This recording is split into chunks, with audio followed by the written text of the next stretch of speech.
Hi guys! Ngayon naman I will be reviewing my Arab perfumes. Actually guys, my Arab perfumes, hindi naman ako ang bumili. And luckily, meron lang talaga sa akin nakapagbigay and nagpapasalubong sa akin during those nandun pa sila sa most of the time sa Dubai. So, this is all from Dubai. Yung iba naman is pinilit kong binhin niya para yun na lang ang ipasalubong sa akin. Kasi nakikita ko yung hype within the social media na mabango daw and everything. Pero talaga, super bango talaga ng mga Dubai perfumes. Alam nyo, meron silang mga perfumes na sobrang matapang. Pero ito yung mga nabigay sa akin. Talagang para naman talagang pinili ng pinili. Okay, so this one is the Eclat. So, yan yung Eclat. This is from Vincin. So, hindi ko alam guys kung paano i-pronounce yung mga brands nila. Basta ito yung nandito. Vincini or Vincin, hindi ko alam. This is Eau de Parfum. Vaporasture Natural Spray, ganun. So, this is inspired from the word itself, Eclat. And, alam nyo ba, binigay pa to sa akin, siguro ilang years na, 2 to 3 years na ata. Hanggang dyan pa lang talaga yung kanyang nababawas. Kasi, grabe ang projection nito. Super grabe ang projection nito, guys. As in, alam nyo yung 2 sprays that will last for the whole day. Promise. Pero minsan ako nga, pinipilit ko na lang siya kasi grabe, mumakalimuyak. Alam nyo naman ako, gusto ko yung parang pag dumadaan ako agad yung naaamoy. Papunta pa lang ako, dapat naaamoy na ako, parang gano'n. So, ito is the stronger version of its original, Eclat. Okay, kung alam nyo po yung nasa color violet na Eclat na perfume, super duper, this is the smell. Pero kung yun kasing original nito is medyo light, pero pag ito ang ginamit nyo, promise, para kang nag-spray nun ng ilang beses ng maghapon, pero 2 sprays lang talaga. Grabe, sobra. Pero pag gamit ko din to, sobrang head turner. Sino yung mabangong yan? Sino mabangong yan? Ganon siya. Kasi mabango talaga siya. Ano to, yung floral, kung paano talaga yung amoy ni Eclat, yun at yun talaga. So, the next one, this is another pasalubong for me from a friend of mine. So, yan, binigay niya sa akin. This is Amber. Amber is great from Zimaya. Zimaya naman yan. Ay, in fairness, grabe yung mga boxes ng mga Dubai perfumes. So, nag-research ako niyan. So, hindi ko pa carry, pero so, carry naman, pero talagang, wow, mapapawaw ka na lang din. Saka, paano ka naman bibili ng another unless you're going to collect the perfumes, diba? Kasi yung mga perfumes nila, talagang 2 sprays, whole day ka na, paano ka pa magre-spray, diba? So, this is the Amber. Ito naman, pag binuksan mo siya, na baka mabasag. So, ganito yan. Oh, diba? So, yan. That's the Amber. So, this one, kung makikita nyo lang yung hanggang dito pa lang din to.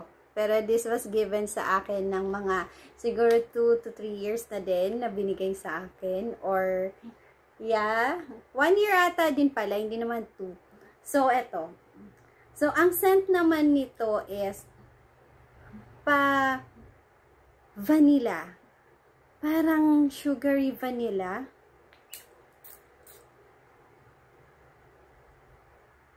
Yes, parang ganun siya.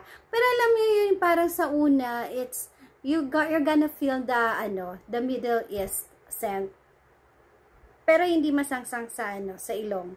And then later on sa dry down, you let it dry. Tapos, tingnan nyo yung dry down nito. Vanilla sexy musky. Ganon din yung vibe nito. So, this one is, ginagamit ko siya during daytime. No, not daytime. Ginagamit ko pala siya during nighttime. Yes, nighttime. Kasi pag daytime kasi to, parang, ang scent niya is hindi siya aakma during those pag daytime, lalo na kung super init. For me hindi siya pwedeng ganun. Kasi ang maamoy niya, ang impression na magkakaroon kayo is somewhat is yung mga medyo from the Middle East scent. Yan yung lalabas sa kanya. Pero pag nasa malamig, kung nasa aircon kayo, pamaski vanilla, meron kasi siyang pagka-citrusy. Kaya hindi ko siya preferred pag daytime and medyo mainit na na panahon. Pero pag nighttime, daytime, or nasa aircon kayo, maganda siya. Maganda ang projection niya. It's because of the citrusy. Pero kung hindi naman kayo yung taong super pawisin, yung tipong, yes, daytime, pero hindi naman kayo yung parang sa pawis, mabababad sa pawis, you can use this. Pero kung talagang magpapawis kayo, no, it's a big no-no. Panggabi niya to, gamitin.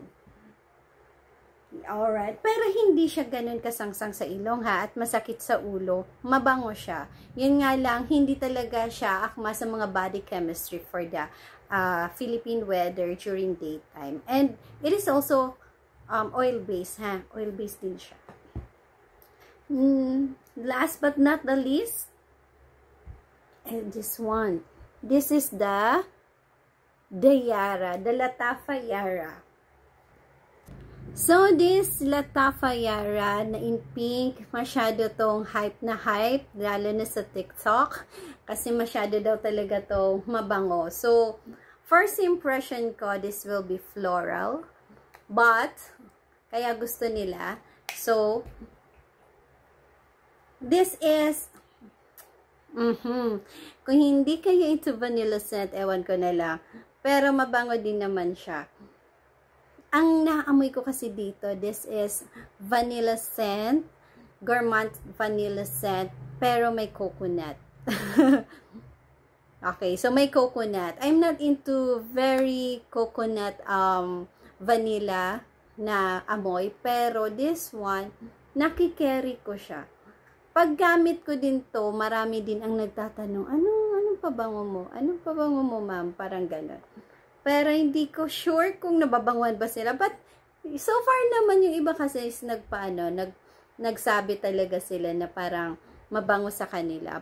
Pero this is vanilla coconut. Ayan na. Kasi maraming Yara Latafa, maraming ganitong variant. So, may yellow, meron ata yung isa yung strawberry milk na sinasabi. Yung isang pink yon. But this one, itong pagka-pink nito, this is vanilla coconut.